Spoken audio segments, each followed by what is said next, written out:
Assalamualaikum warahmatullahi wabarakatuh.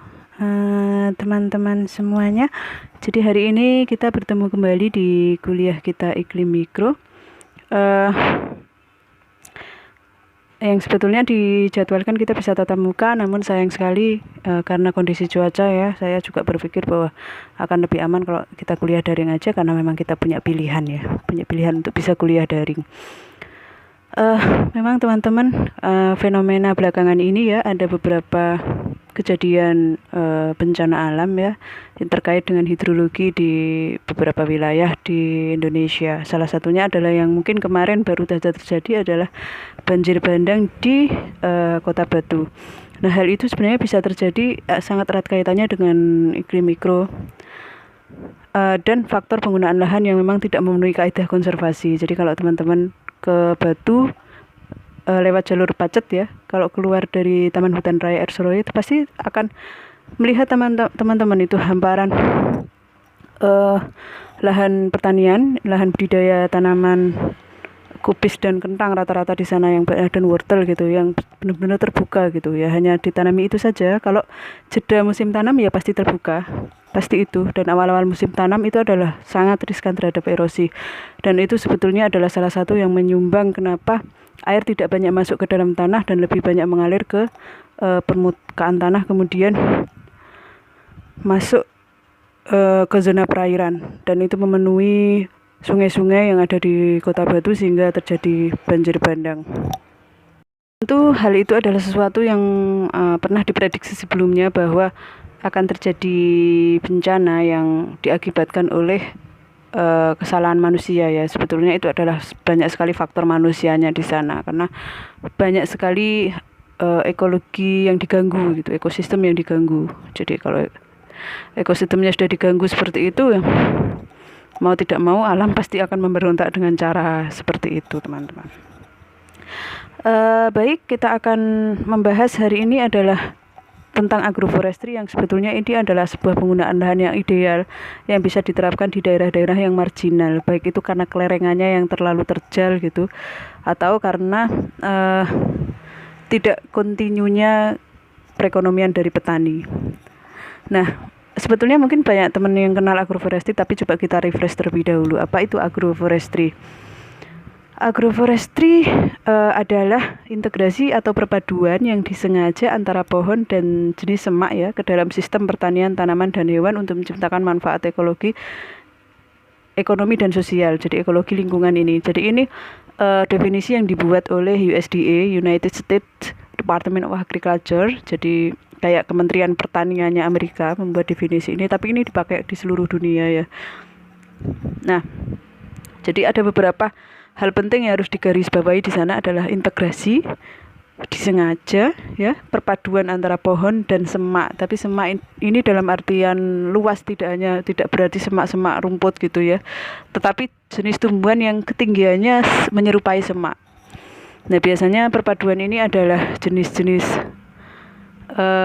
tanaman semusim yang masih menghasilkan secara ekonomi yang bisa dipanen.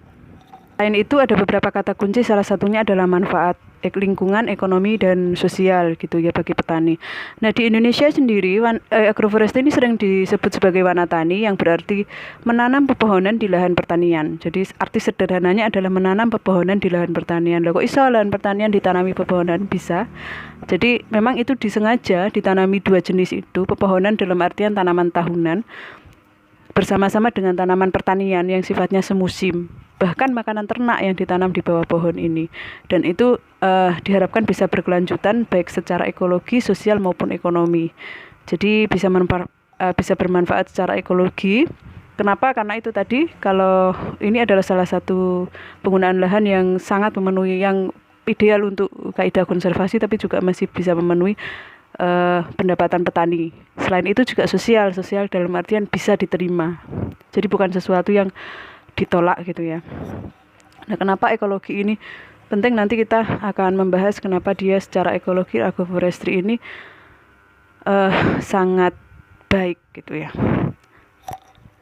Nah, masih menurut USDA, jadi sebuah pengelolaan lahan pertanian ya, praktek pengelolaan lahan pertanian itu bisa dikatakan sebagai agroforestry harus memenuhi 4I. Jadi ada secara typically, jadi secara spesifik gitu, maksudnya typically gitu ya, harus memenuhi unsur 4I ini: intensional, kemudian intensif, integrated, dan interaktif. Intensional ini maksudnya adalah memang disengaja. Jadi disengaja membuat mengkombinasikan tanaman tahunan dengan tanaman semusim, menyerupai hutan. Jadi kalau hutan itu kan sesuatu yang tidak disengaja ya. Yang di bawah itu memang setinggi tanaman semusim, tapi itu bukan tanaman semusim yang sengaja ditanam, bukan. Kalau ini sengaja. Yang kedua adalah intensif. Intensif dalam artian di sini adalah tanaman semusim dan tanaman tahunannya itu dipanen. Kalau sudah panen itu ditanam lagi. Khususnya tanaman semusim, kalau sudah dipanen ditanam lagi, bahkan mungkin diolah. Jadi sisa hasil panennya itu dikembalikan, misalnya kemudian diolah tanahnya, entah itu dicangkul atau dibajak misalnya kalau terlalu luas. Nah, selain itu, selain intensional dan intensif juga ada integrasi ya dan interaktif. Jadi ada keterpaduan antar berbagai komponen di dalam agroforestry itu, dan juga ada interaksi gitu. Interaksi ini bisa berupa interaksi biologi misalnya, kemudian interaksi secara fisik gitu. Nanti kita lihat interaksinya seperti apa. Nah, di sistem agroforestry ini ada 3. Yang pertama adalah alley-cropping, kemudian yang kedua forest farming, dan yang ketiga ada silvopasture. Jadi kita menyebutnya silvopastura. Secara sederhana, alley-cropping ini adalah seperti membuat lajur-lajur antara tanaman tahunan dan jenis tanaman semusim. Ya, umumnya biasanya ini memang fokus pada bagaimana menyediakan pendapatan kepada petani gitu. Bagaimana menyediakan pendapatan pada petani, umumnya untuk jenis tanaman tahunan itu berupa tanaman buah-buahan. Kemudian dikombinasikan dengan jenis tanaman sayuran gitu, tanaman kacang-kacangan misalnya, bunga bisa, kemudian jenis rerumputan yang bermanfaat secara ekonomi, dan mungkin juga yang bisa digunakan untuk bioenergi, misalnya tanaman jarak begitu, biasanya digunakan untuk agroforestry ini. Yang kedua adalah forest farming. Kalau forest farming itu cenderung bahwa yang di bawahnya itu bukan sesuatu yang provide, yang menyediakan secara ekonomi, tetapi lebih kepada multi-story cropping. Jadi lebih cenderung bebas gitu ya. Umumnya biasanya jenis-jenis herbal, tanaman-tanaman herbal, kemudian jenis bunga-bungaan, tapi itu disusun tidak seperti lajur, jadi rada acak gitu, menyerupai hutan beneran. Kalau yang ketiga silvopasture ini mengkombinasikan aktivitas peternakan, jadi membiarkan hewan ternak itu beraktivitas di bawah pepohonan. Nah, biasanya ini memang jenis rerumputannya yang khusus ditanam adalah jenis rerumputan makanan ternak. Ada beberapa manfaat sebetulnya kenapa hewan ternak ini dibiarkan begitu saja ya di bawah pepohonan. Karena nanti kita lihat ya, ternyata ternaknya ini sangat terbantu karena itu membuat dia merasa tidak bisa bersentuhan dengan matahari langsung, jadi dia tertutup kanopi sehingga suhunya tidak terlalu panas bagi dia. Kemudian juga dia terlindung dari angin. Jadi umumnya gitu. Nah, ini adalah contoh yang alley cropping, jadi sangat jelas berbentuk lajur-lajur. Di situ ada ketela pohon, kemudian saya nggak tahu itu tanaman apa sebelahnya itu. Mungkin bisa jagung misalnya, atau yang sebelahnya itu bisa jadi tanaman kopi atau tanaman sengon atau apa yang dibuat lajur. Jadi sangat bermanfaat sebetulnya adalah terkait dengan intersepsi cahaya. Jadi dia cahaya sebenarnya tidak terlalu terkendala ya daripada penuh. Jadi kalau yang forest farming itu agak penuh kanopinya, berbeda dengan yang model alley cropping ini. Jadi ini bisa jagung dan lain sebagainya. Ini tapi dia terlindung dari angin ya, sangat terlindung dari angin kalau kita lihat itu.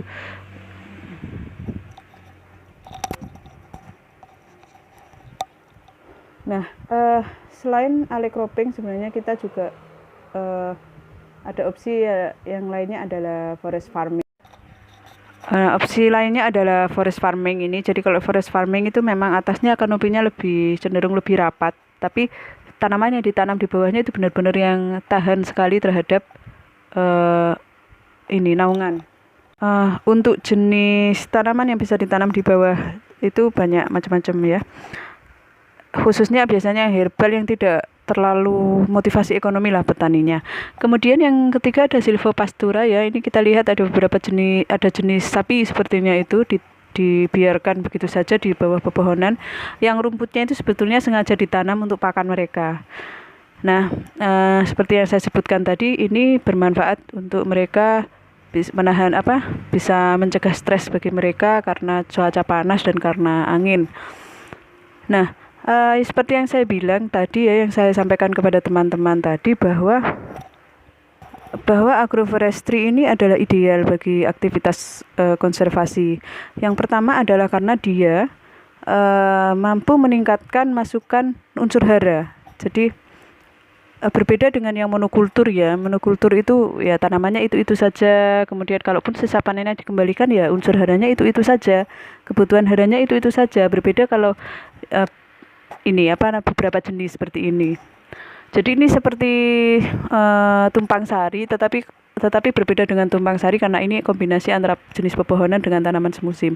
Yang kedua bisa mengkontrol erosi. Kenapa bisa mengontrol erosi? Karena kita tahu fungsi pohon ya, salah satunya fungsi vegetasi ya secara umum. Salah satunya adalah memecah partikel air hujan. Jadi kalau air hujan itu turun mengenai daun, biasanya dia kecepatannya akan berkurang, sehingga dia pelan-pelan mengenai permukaan tanah. Ada waktu bagi air itu untuk masuk ke dalam tanah melalui infiltrasi. Berbeda kalau tidak ada pepohonan, itu langsung mengenai tanah, tentu saja langsung air hujan itu langsung bisa kembali istilahnya ya, kembali gitu ya, memancar kembali, membawa partikel tanah. Apabila itu terjadi di kelerengan, tentu saja akan masuk ke saluran air dan itu salah satunya berakibat pada banjir bandang itu. Kemudian yang ketiga ada tutupan siklus hara yang tertutup.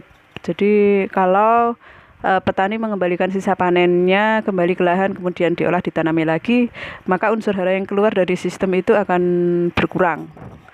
Unsur hara yang keluar dari sistem itu akan berkurang, tidak banyak, sehingga ada sistem yang tertutup di sana. Kemudian yang ketiga adalah mempertahankan dan meningkatkan sifat fisik tanah tentu saja. Kenapa? Karena di situ perakarannya sangat bagus. Ada perakaran yang jenisnya masuk ke dalam tanah lebih dalam, kemudian ada yang bentuknya serabut dan lain sebagainya. Karena kombinasi itu bisa memperbaiki sifat fisik tanah, khususnya tekstur dan struktur. Kemudian fiksasi nitrogen juga, kemudian augmentasi soil water availability to the crop. Jadi ini kalau ada naungan tentu saja evaporasi juga akan berkurang sehingga air tanah bisa terkendali keberadaannya. Ada juga ameliorasi untuk acidic dan alkaline soil, jadi tanah asam dan tanah basa itu biasanya kan perlu penambahan bahan pembenah tanah ya, entah itu pengapuran atau apa gitu untuk mengembalikan kesuburan tanah. Nah ini menjadi opsi sebenarnya agroforestry ini. Jadi ada beberapa jenis pohon yang tahan terhadap pemasaman gitu, tahan terhadap basah gitu. Nah itu bisa dikombinasikan di agroforestry ini. Kemudian memperkaya soil organic matter, bahan organik tanah, karena kita tahu bahwa daun pepohonan yang jatuh menjadi seresah ya, yang kemudian terdekomposisi menjadi bahan organik tanah yang nantinya bisa menjadi pakan dari organisme dan makroorganisme dan mikroorganisme tanah, kemudian mengalami proses nitrifikasi dan nitrifikasi menghasilkan nitrogen misalnya, dan ada banyak sekali yang terkandung di bahan organik ini. Kemudian agroforestry ini juga dikenal efektif untuk reklamasi lahan-lahan terdegradasi. Kemudian dia juga dikenal sebagai salah satu sumber soil carbon sequestration. Jadi di perubahan iklim kita mengenal bahwa jenis hutan itu adalah yang paling baik untuk menyangga karbon. Jadi karbon ini kalau terlalu banyak yang dibuang ke atmosfer itu menjadi sumber emisi gas rumah kaca yang membuat suhu permukaan bumi meningkat ya, salah satu fenomena perubahan iklim. Nah ini kalau jenis pepohonan ini banyak menyerap karbon sehingga dia sangat efektif untuk mitigasi perubahan iklim. Nah, ini sebenarnya yang menjadi salah satu konflik ya di negara-negara berkembang dan negara maju. Kalau negara maju dengan industrinya yang maju suka mengeluarkan emisi gas rumah kaca dari aktivitas industri. Kemudian dia memberi bantuan kepada negara berkembang, meminta negara berkembang untuk menanam pepohonan, entah itu melalui agroforestry atau rehabilitasi lahan hutan gitu. Itu dianggap dia sudah melakukan sesuatu meskipun nanam pohonnya itu tidak di negaranya dia, tapi di negara lain. Nah, istilah perdagangan karbon di sana. Jadi seakan-akan dia sudah melakukan aksi mitigasi meskipun itu di negara lain. Ya kalau dihitung ya memang bisa imbang, tapi tidak adil rasanya ya kan. Oke, kalau ada beberapa hal yang perlu diingat ya. Ini kaitannya dengan iklim mikro juga, bahwa di masa-masa awal tanam untuk sistem agroforestry itu ada interaksi positif ya antara tree and crop, jadi antara pohon dengan jenis tanaman semusim, yaitu meningkatkan infiltrasi. Jadi yang tadi saya sampaikan, kalau air hujan mengenai pohon dia akan pelan-pelan masuk, ada yang lewat batang namanya stem flow, pelan-pelan masuk ke dalam tanah terinfiltrasi. Kemudian menjaga microclimate, menjaga iklim mikro, suhu tidak terlalu tinggi ketika ada naungan misalnya. Kemudian aktivitas di zona perakaran juga oke, kadar air tanah oke, kemudian kelembapan oke bagi tanaman jagung misalnya, kalau di situ ada kelihatan seperti jagung. Tapi pada pertengahan masa tumbuh ya, itu ada interaksi yang negatif antara pohon dengan tanaman. Salah satunya adalah naungan. Jadi ada beberapa jenis tanaman semusim yang tidak tahan naungan. Nah, kemudian ada kompetisi unsur hara dan air. Jadi untuk mempercepat pertumbuhannya, dia membutuhkan air yang banyak, tanaman semusim itu. Nah, pada saat dia cepat-cepat tumbuh, itu ada kompetisi dengan si pohon. Kemudian ada jaring recharge groundwater. Nah, dengan adanya kompetisi itu sebetulnya menjadi tidak mudah bagi air masuk ke dalam tanah lebih dalam karena kebutuhan air sangat tinggi di sana.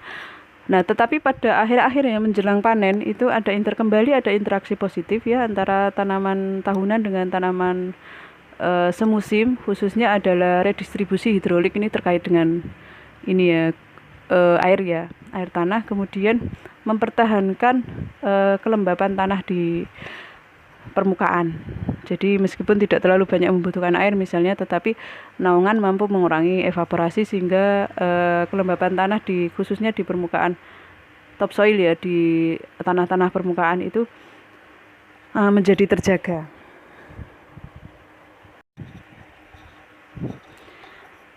Nah, ini salah satu bukti bahwa agroforestry ini bermanfaat untuk menyangga suhu ya. Jadi kita lihat ini adalah salah satu hasil penelitian Mantovani dan kawan-kawan baru saja tahun 2020 yang lalu. Dia memberikan gambaran kepada kita bahwa di sistem agroforestry ini temperatur relatif terjaga ya, sekitar 21, sekian. Berbeda dengan sistem konvensional ya, hampir 23.